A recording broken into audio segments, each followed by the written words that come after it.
अस्सलामुअलैकुम, आप देख रहे हैं प्रोग्राम एक पेज और मैं हूं फरवा वहीद। नाज़रीन, कई हफ्तों की मुलाकातों, डायलॉग, जोड़ तोड़, बार्गेनिंग और आनियों जानियों के बाद हुकूमत ने बिल आखिर 26वीं आईनी तरमीम पास करा ली और ये दोनों फ्लोर से पास भी हो गई।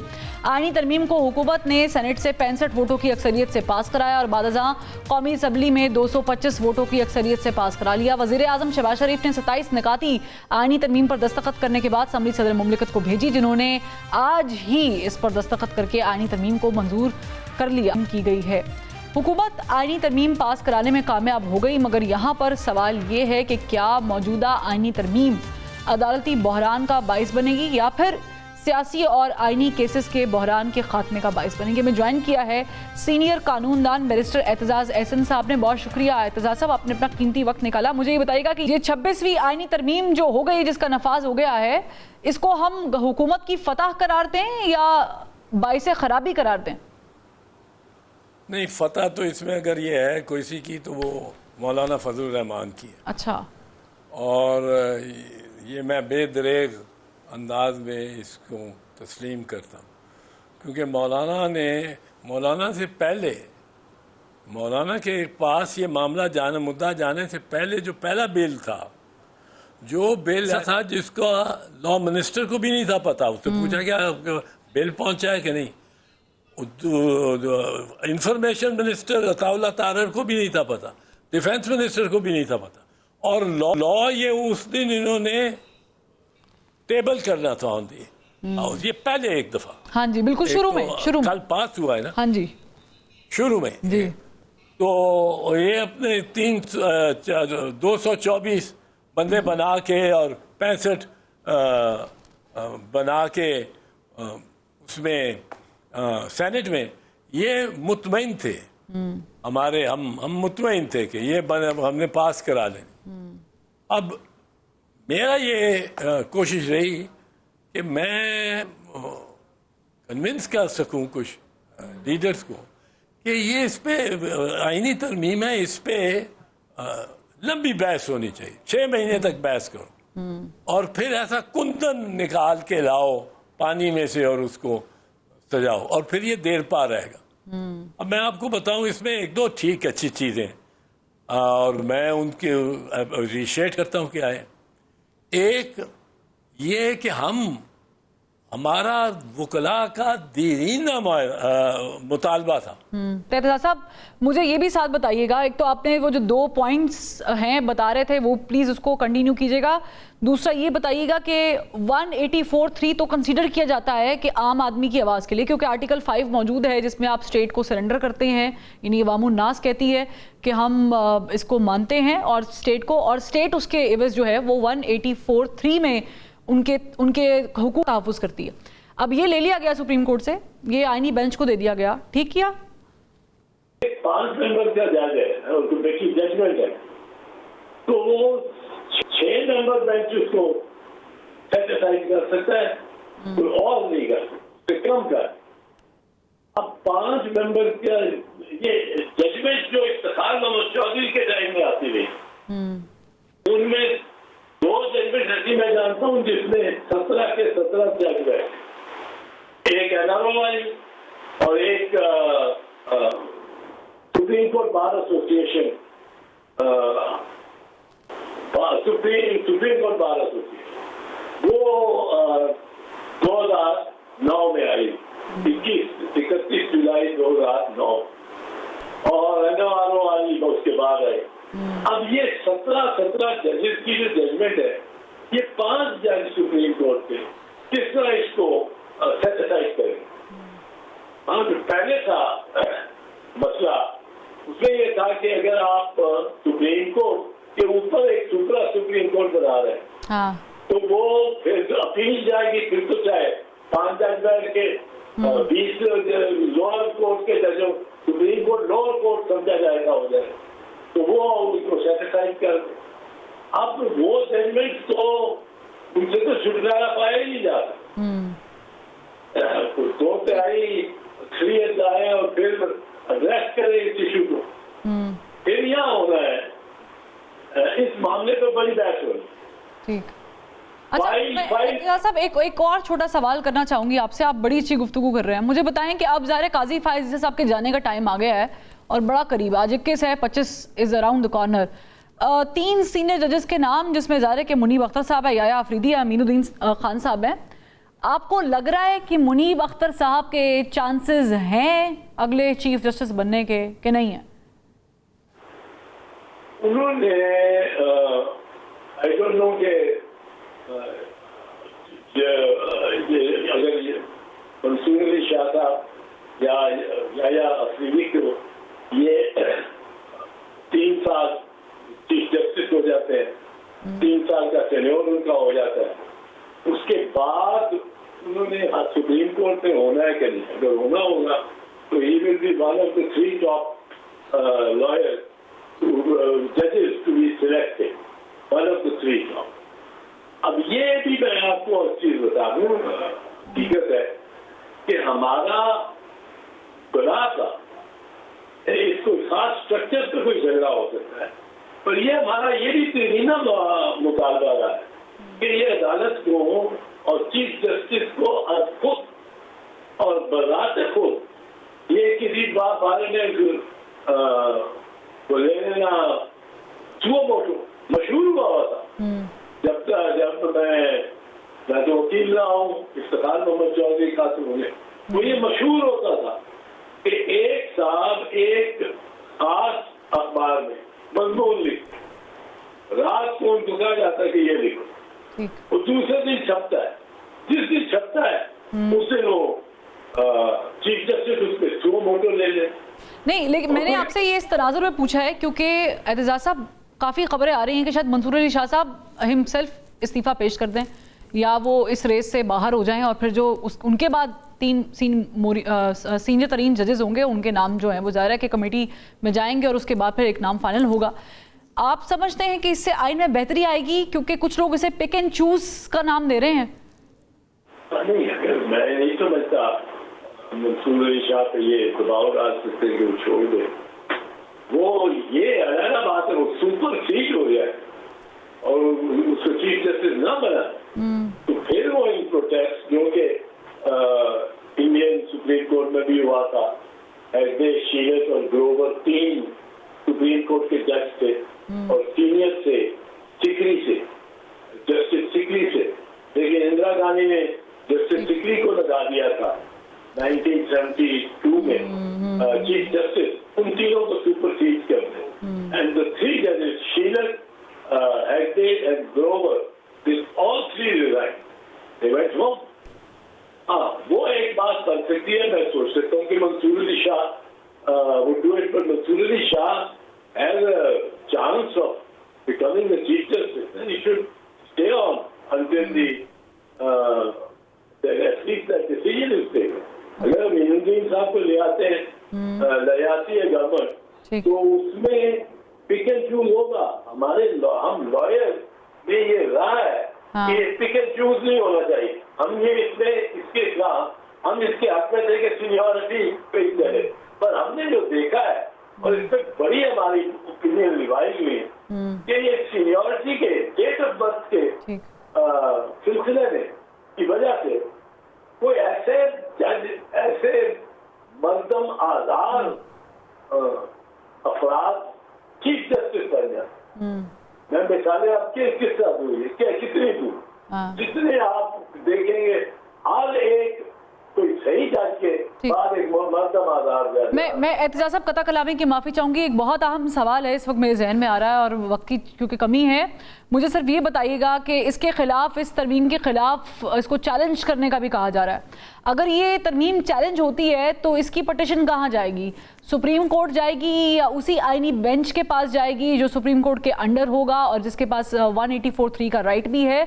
और अगर वहाँ जाएगी तो एतजाज साहब उसी की तो बुनियाद पर एतराज़ होगा उस पटिशन में। पे एतराज होगा और जो एतराज होगा वो इस बुनियाद पे कि ये सीनियर मोस्ट नहीं था तो इसको सुपरसीड करके किस तरह लगाया गया, ये पोजीशन पड़ चुकी है। जहाँ सीनियरिटी काउंट नहीं हो रही वो हाई कोर्ट के जजेस हैं। आलिया मीर साहिबा शी वॉज नंबर 3 या 4, आपको बना दिया चीफ जस्टिस। इस तरह दूसरे दीगर जजेस भी सुप्रीम हाई कोर्ट में ये सुपर सेशन का प्रिंसिपल है। अब अगर ये आइन समझते हैं कि आइन ने और आइन साज असेंबली ने ये किया है, ये फैसला किया है कि सीनियर मोस्ट 3 सीनियर मोस्ट जजेस में से कोई चुनेगा कौन, एक पार्लियामेंट्री कमेटी। ये एक चीज जो है मैं समझता हूँ जो एजिटेट करेगी, जो लॉयर बिल्कुल एजिटेट करेगी। ठीक। और क्योंकि ये तो एक इस तरह है ना कि जिस तरह वो जो है सही। कोई फौजी आर्मी की हाँ। वो principle of king Edward medical college तय करेगा कौन होगा, या पिम्स का डायरेक्टर जनरल कौन होगा। इनको देख के जो डॉक्टर्स है, तो ये चीज खटकेगी। पर एक जैसे मैंने कहा कि 184(3) की ज्यूरिसडिक्शन को रेगुलेट करने का मामला। हाँ। दूसरा जो हमारा काफी पुराना मुद्दा चला है कि ये चीफ जस्टिस खुद से ही अकेला ही इसको इख्तियार है कि ये नॉमिनेट करे कौन सा जज हाईकोर्ट में लिया जाए। वो जो कमीशन है अपॉइंटमेंट जिसके जरिए होती है दिल्ली, तो उसमें ये असूल बना दिया था इफ्तिखार मोहम्मद साहब कि नॉमिनेट जजेस को सिर्फ चीफ जस्टिस कर सकता है, उनको मेजॉरिटी से allow to proceed to be eliminated, वो उस कमीशन का काम। सही। अब ये तो यानी ये हुकूमत ने कर तो दिया है रजा साहब, लेकिन बहुत सारी चीज़ें हैं जो अभी एड्रेस होने वाली हैं। बहुत शुक्रिया, आपने कानूनी निगाह से इस पर जो है डिटेल में हमें बताया। एक ब्रेक का कहा जा रहा है। रजा साहब, ज्वाइन किया है साबिक विफाकी वजीर सीनियर सियासतदान सेनेटर फैसल वावड़ा साहब ने। वावड़ा साहब, बहुत शुक्रिया, आपने वक्त निकाला। मैं सवाल भी पूछूंगी, लेकिन एक शॉर्ट है, ज़रा आपको सुनाना है। नाज़रीन, आप भी देखिए ज़रा। आईनी पैकेज हुकूमत बहुत ज़ोर से लेकर आई थी, ये अभी भी डूएबल है? 21 अक्टूबर मेरी बर्थडे का डेट है। उससे पहले बहुत सारे अच्छे काम पाकिस्तान के लिए हो जाएंगे। आप अगर इस्लामाबाद में हुई तो हम केक और पेस्ट्री खाएंगे।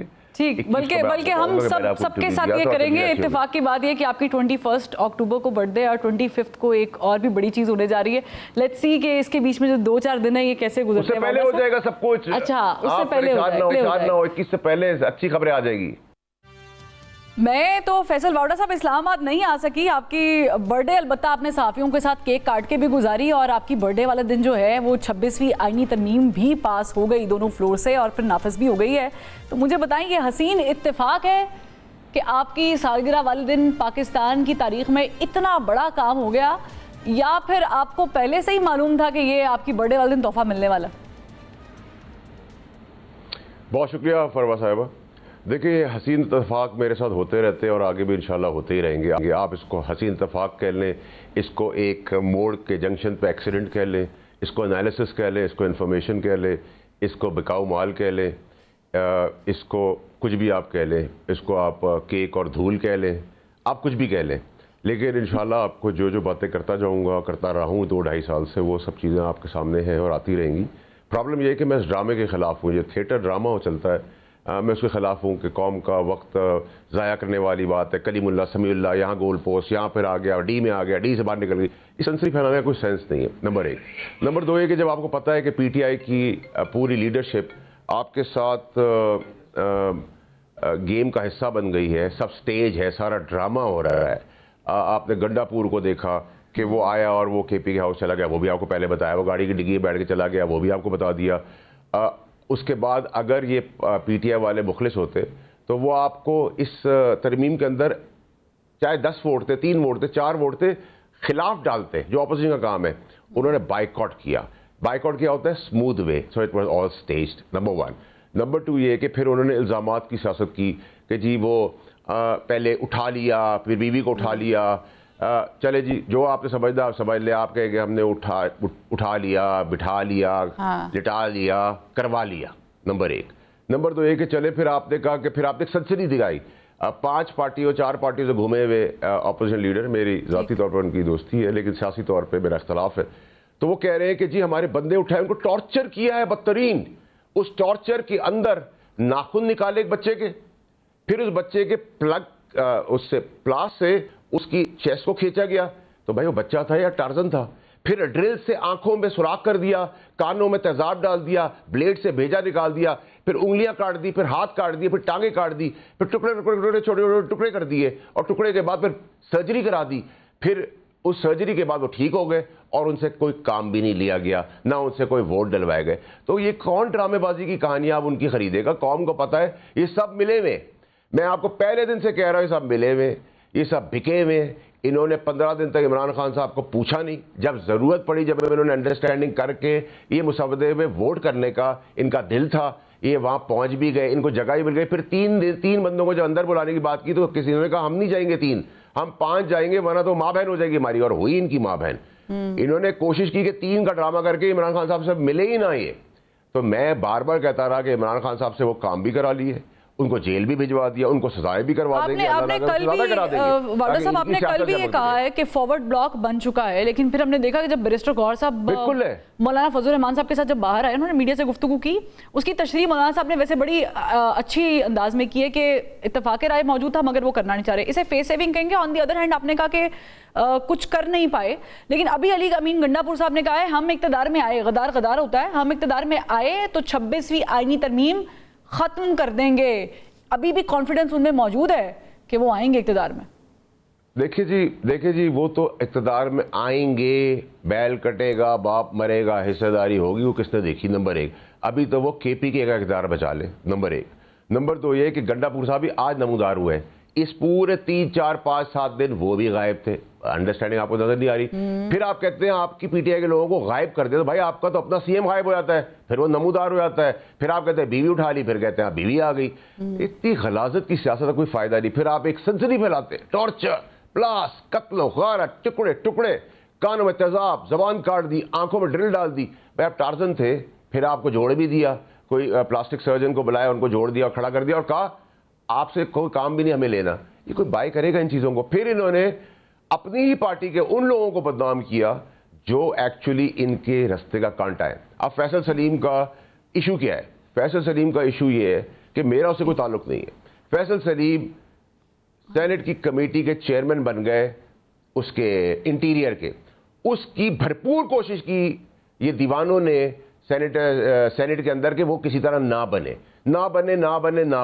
बहरहाल आए बाएं शाएं करके इधर उधर थपकी थपकी लगा लोगों को उसको बना दिया।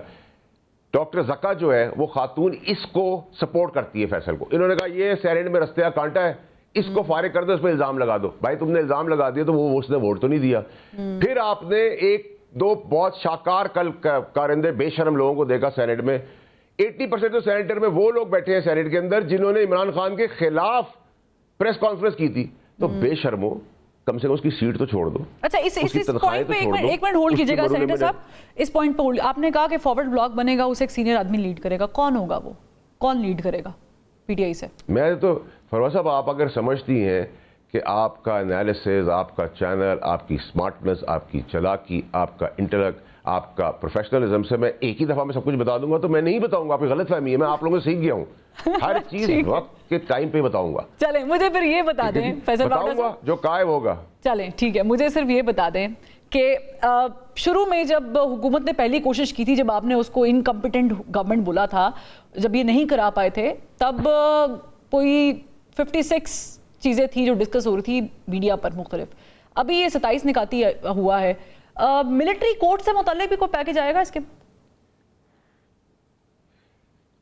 देखिए फरवा साहिबा, पाकिस्तान की आप देखिए पहले इस मुल्क में होती थी तारीख पे तारीख, तारीख पे तारीख, तारीख पे तारीख। अब इस मुल्क में होगा तरमीम तरक्की, तरमीम तरक्की, तरमीम तरक्की, तरमीम तरक्की। This is not the last तरमीम। ठीक है, नंबर 1 क्लैरिटी रखिए इसके अंदर।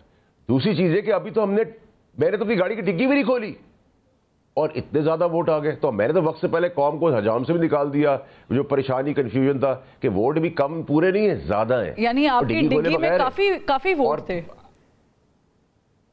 देखिए मेरी डिग्गी के अंदर केक होता है, मेरी डिग्गी के अंदर मिठाई होती है, चॉकलेट होती है, बहुत कुछ होता है मेरी गाड़ी की डिग्गी में। मैं तो गाड़ी की डिग्गी कहता हूँ, आप लोग उसके नारे से कुछ भी बना लें तो मैं उसको तो आपको मना नहीं कर सकता। ठीक। लेकिन अभी तो डिग्गी भी नहीं खुली थी, अभी तो कुछ भी नहीं हुआ, तो ये हो गया। दूसरा ये कि देखे जो आप इतने बड़ी फतह की है, बहुत अच्छी बात है कि कंसेंसस हुआ, बिलावल साहब को उसका क्रेडिट जाता है कि उन्होंने मेहनत बहुत की, लेकिन कंसेंसस तो होना ही था ना भाई। अगर आप कंसेंसस नहीं करते तो फिर तो हम जमीन निकाल देते। चलें ठीक है, मुझे एक ब्रेक का कहा जा रहा है। वेलकम बैक सेनेटर फैसल वाडा साहब। हम एक्सपेक्ट कर रहे थे आजम नज़ीर तारड़ साहब के पास वजारत कानून है, वो बहुत ज़्यादा प्रोएक्टिव होंगे, लेकिन हमें बहुत ही उलट देखने को मिला। बिलावल भुट्टो जरदारी साहब ऑन दी अदर हैंड के जिन्होंने काबीना का हिस्सा ना बनने दिया ना खुद बने, वो इतने ज़्यादा प्रोएक्टिव हाइपर एक्टिव थे कि मौलाना साहब के साथ दिन में कुछ 6-6 मुलाकातें कर ली, 6-6 घंटे की मुलाकातें कर ली। क्या मुफाद क्या है बिलावल भुट्टो जरदारी साहब का पीपल्स पार्टी का? देखिए, मफाद तो सियासत के अंदर सबका ही होता है, चाहे वो मेरा हो या उनका हो या आपका हो, हर कोई मफाद पे ही चलता है। और सियासी मफाद होना, एम्बिशन होना अच्छी चीज़ भी है, बट उन्होंने जो मेहनत की है उसका, उनकी मेहनत के ऊपर हमें ये ज़रूर अप्रिशिएट करना चाहिए that he is worked hard for it. सियासी तौर पे हमें एक यंगस्टर एक्टिव नज़र आया, तो ये अच्छी चीज़ है। अगर कोई आदमी अच्छा काम कर रहा है तो उसको हमें अप्रिशिएट करना चाहिए। Just for the sake of politics आप उसको अप्रिशिएट ना करें, मैं समझता हूँ ये नाजायज़ है। उन्होंने एफर्ट की, लेकिन आई थिंक रिजल्ट तो सबको पता। अभी ये देखें, नया ड्रामा शुरू हो गया है कि जी वो कमेटी बन रही है और कमेटी के अंदर प्लान बन रहा है और प्लान के अंदर सब डिस्कस करेंगे। पहले मुखालफत हो जाएगी, फिर इत्तेफाक हो जाएगा कि जज कौन बनेगा। सबको पता है किसने जज बनना है, ठीक है। अब ड्रामा करने की क्या जरूरत है? 2-3 दिन ज़ाया करने की क्या जरूरत है?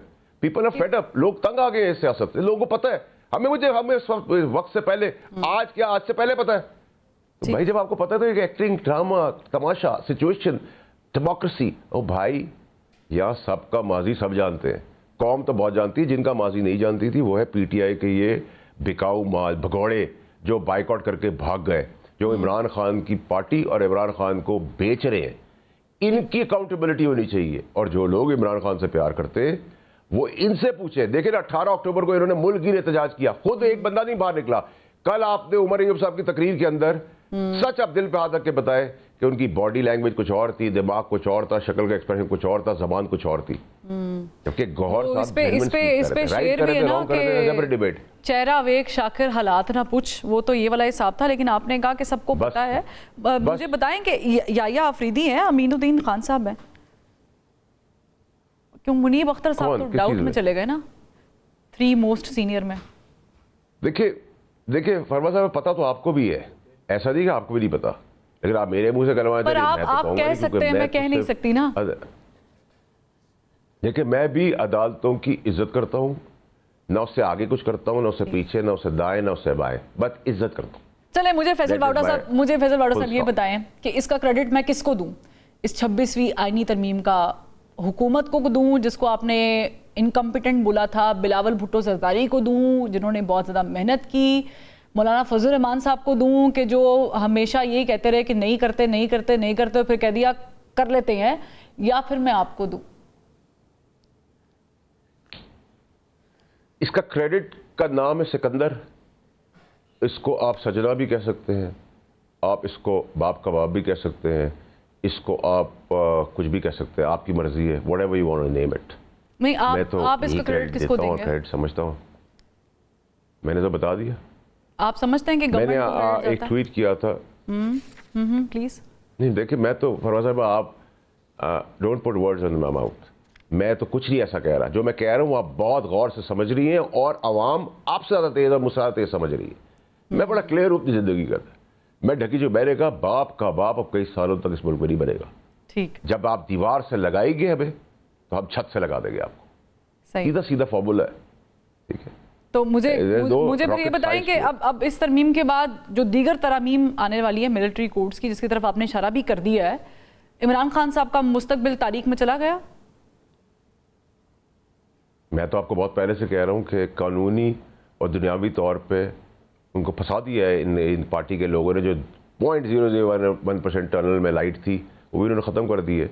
और आप ये देखें कि इतने बकार है ये कि बकौल इनके 15 दिन तक वो उनको मिलने नहीं दिया। तो 15 दिन में ऐसा क्या हुआ कि मिलने भी चले गए, पहुँच भी गए? इसका मतलब इनका है, जब वह मुफाद आया तो इन्होंने वे आउट निकाल लिया। उससे पहले ना इन्होंने पूछा कई लोग जेलों में सड़ रहे हैं, उनको नहीं पूछा।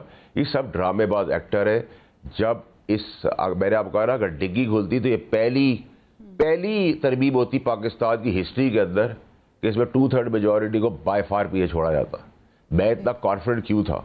मैंने आपको कहा था नंबर पूरे नहीं, नंबर से ज्यादा है। और अभी तो वो वक्त भी आया जब हमने जमीन नहीं खींची। मैं फिर रिपीट कर रहा हूं आपको, लेकिन ये जो कल दास्तान सुनाएगी, इतने सारे लोगों की दास्तान सुनाई। भाई एक दिन पहले सुनाते। तुम कह रहे हो सेनेट के अंदर इतराफ में लोग छुपे हुए हैं, पार्लियामेंट के अंदर, तुम एक दिन पहले बता देते। उस तकरीर में तुमने जो नाम लिए, उन्होंने क्यों नहीं आगे ठप्पे लगाए? भाई उनसे क्या काम लिया है? टॉर्चर करके, टुकड़े करके, सब कुछ करके वो खड़े भी है, उनका कुछ प्रॉब्लम भी नहीं, कुछ हुआ भी नहीं उनके साथ, उनका वोट लिया। तो ये पाकिस्तानी कौम पागल थोड़ी है, कोई घास थोड़ी खाती है। इसके बाद फैसल लौटा साहब, ये जो भी एपिसोड हुआ है, इसमें ज़रा इल्जाम भी लगे और फिर ये तरमीम पास तो हो गई। हुकूमत की पोजीशन स्ट्रांग हो गई है इस तरमीम के बाद, क्योंकि वो हाफिज अब्दुल्ला साहब ने कहा था कि उन्हें टास्क दिया गया, अगर ये नहीं करेंगे तो फारिग होंगे। तो अब वो पोजीशन उनकी स्ट्रांग हो गई, सिक्योर हो गई है। देखिए जी, मैं तो उनके बारे में बड़ा डे वन से आपको कह रहा हूँ कि ना उनको फौज से खतरा है, ना अदलिया से खतरा है, ना मुझसे खतरा है, ना आपसे खतरा है, ना किसी और से खतरा है। उनको खतरा अपने आप से। अगर अपनी टांगों पे नहीं खड़े हुए, लड़खड़ाते रहे तो गिर जाएंगे। मैं तो बड़ा क्लियर हूँ, आपको अपनी टांगों पे खड़ा होना पड़ेगा। अब it is an opportunity for them. अगर वो जरा सा भी डगमगा गए, फैसल लाउडा साहब आप बड़े सियाने आदमी हैं, जरा सा भी डगमगा गए तो फिर बिलावल भुट्टो सरदारी मौजूद है पीछे। देखिए, अगर आप कहें कि ये पॉसिबिलिटीज नहीं है, या वो रन में नहीं है, या वो नहीं चाहते, व्हाई नॉट? ऑफ कोर्स सबका उस एम्बिशन का कि मेरा और आपका भी है। लेकिन ये तो अल्लाह ताला को पता है कि किसकी तकदीर में अल्लाह लिखा है, नहीं लिखा। लेकिन what I am saying is कि एक और बड़ा इंपॉर्टेंट चीज जो आप लोगों ने सबने मिस आउट कर दी, ये पहली तरमीम है जिसमें पीटीआई ने बाइकआउट किया, लेकिन क्लॉजेज में वोट डाल दिए। ये क्यों हुआ? सवाल करें इनसे। क्यों नहीं आप लोग ये सवाल कर रहे हैं? इनकी बकवास सुनने के बजाय आप कौम को एजुकेट करेंगे।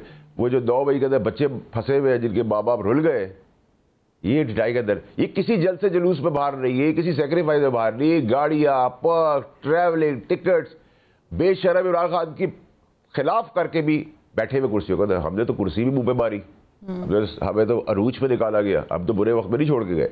लेकिन प्रॉब्लम मेरा ये है, कौम इनके हाथों ना अब यरगमाल हो। ये सब बिके हुए। आपको फॉरवर्ड ब्लॉक के अंदर भी झगड़ा से भी ये पड़ा है कि कौन उसको लीड करेगा। वरना तो ये जो आप देख रही है इस तरफ बैठे हुए, ये उस तरफ बैठने में कितनी देर नहीं लगाएंगे। इनकी शक्लें आपको बता रही है, मुझे आप क्या नहीं, लेकिन वो मैक्सिमम इतनी बड़ी कहानी के अंदर did you find any reality? जी, वो मैक्सिमम कर भी क्या सकते हैं? फैसल लौटा साहब एहतजाज कर सकते हैं, एहतजाज करने नहीं दिया जाता। जलसा करना चाहते हैं, जलसा करने नहीं दिया जाता। तो कुछ अगर वो फेस सेविंग कर रहे हैं तो उनको ढंग से करने भी तो देना। फिर देखिए, मेरी बात सुने, आपको एहतजाज कर रहा है, पूरा एहतजाज करे, आप नहीं करना चाहते। आप इमरान खान से 15 दिन तक नहीं मिले, उस दिन ड्राफ्ट के साथ मिलने चले गए। आपने इस गवर्नमेंट को, तहरीक इंसाफ की इस पूरी टीम ने, लीडरशिप ने इस गवर्नमेंट के ऊपर 447 का बयानिया बना के उसको स्टैम्प करके लीगलाइज कर दिया। अगर ये 447 की गवर्नमेंट थी तो आपने इनसे बात क्यों की? आप इनके मीटिंग में क्यों बैठे? इनसे आपने शिक बाय शिक क्यों चले? आपने इनसे क्यों गुजारिश की कि हमें आप मिला दें? इसको समझे ना आप लोग, खुदा का वास्ता आप लोग समझे। आखिरी सवाल करना चाहूंगी फैसल लौटा साहब। एमल वली साहब ने कहा है सेनेट में खड़े होकर कि 9 मई वालों का ट्रायल होना चाहिए। आप भी कह रहे हैं कि अभी तो पार्टी शुरू हुई है, ये होगा। तो अब हम इस पूरे एपिसोड के बाद जो आगे आने वाले पैकेज भी हैं, तरमीमी पैकेज जिस तरफ आपने इशारा किया है, समझ लें कि अब ट्रायल होगा। मेरे इशारा फरवा साहिबा, एक तो मैंने इशारा नहीं किया, मैंने बड़ी क्लैरिटी से आपको बताया है। नंबर 1, नंबर 2 कि बिल्कुल होगा। नंबर 3, 9 मई के मास्टरमाइंड्स नहीं बचेंगे। और आप बहुत जल्द देखेंगे कि इल्ज़ामात की सारी फहरिस्त, करदा ना करदा गुनाह, सब के सब मिलकर इमरान खान के खाते में डाल देंगे। जो उनके लेफ्ट में भी थे, उनके राइट में भी थे, उसमें फैज़ हमीद साहब थे या उनके आज भी लाडले हैं, वो सब उनके खाते में डालते चले जा रहे हैं। एंड में वो आदमी जो किया गुनाह उसकी तो सजा पाएगा, जो नहीं किया उसकी भी पाएगा। तो उनकी सिलेक्शन और उनको कसूरवार, मैं इसलिए कहता हूँ कि लीडर वो थे, वो इनके ऊपर आज भी भरोसा कर रहे हैं। क्या लोगों को समझ नहीं आ रहा कि ये लोग क्या कर रहे हैं? क्या आपको नजर नहीं आ रहा कि सीएम केपी के कितना बवाल बना रहा है? क्या सीएम केपी के अपने सारे खानदान को किया, सारी मशीनरी यूज की हुई है, या आके छुप गया, फिर भाग गया, फिर निकल आया, फिर डिग्गी से निकल आया? तो फिर ये आप लोग कैसे कह रहे हैं कि आज इनकी दास्तान के ऊपर कोई भी सुने? हाँ, ये करते थे, ऐसे बयानियां बनाते थे, लोग खरीदते थे। अब आप 18 अक्टूबर को देखे मक्खी का बच्चा भी कोई बाहर नहीं निकला, क्योंकि लोगों ने कहा इनके ऊपर भी यकीन नहीं है। तो अब मैंने कहा था, मेरा ट्वीट था, चेहरा, मास्क या सिर्फ हमाम। हाँ। तो चेहरा भी लोगों ने देख लिया, मास्क भी देख लिया और हमाम में सबको दंगा भी देख लिया। बस ज्यादा क्लैरिटी से मैं आपको क्या बताऊं। सही, बहुत शुक्रिया सेनेटर फैसल वाडा साहब, आपने अपनी राय जो है वो भी दी और अपना कीमती वक्त भी दिया। और बात यही है, बहुत सारे क्वेश्चंस तो हैं, ठीक है, 26वीं आईनी तरमीम जिस तरीके से हुई है उस पर बीइंग अ जर्नलिस्ट हम बहुत सारे सवाल कर सकते हैं, मगर पाकिस्तान तहरीक इंसाफ का जो किरदार है इस पूरे एपिसोड में वो बड़ा मशकूक रहा है। अली अमीन गंडापुर साहब जो एक अरसे तक गायब रहते हैं इस पूरे एपिसोड के दौरान, एकदम आखिर आज वो कह रहे हैं कि गद्दार गद्दार है और अगर हम इक़्तिदार में आए तो हम इसे ख़त्म कर देंगे। सवाल ये है, इक़्तिदार में आ सकते हैं या नहीं? इजाज़त दीजिए, अल्लाह हाफ़िज़।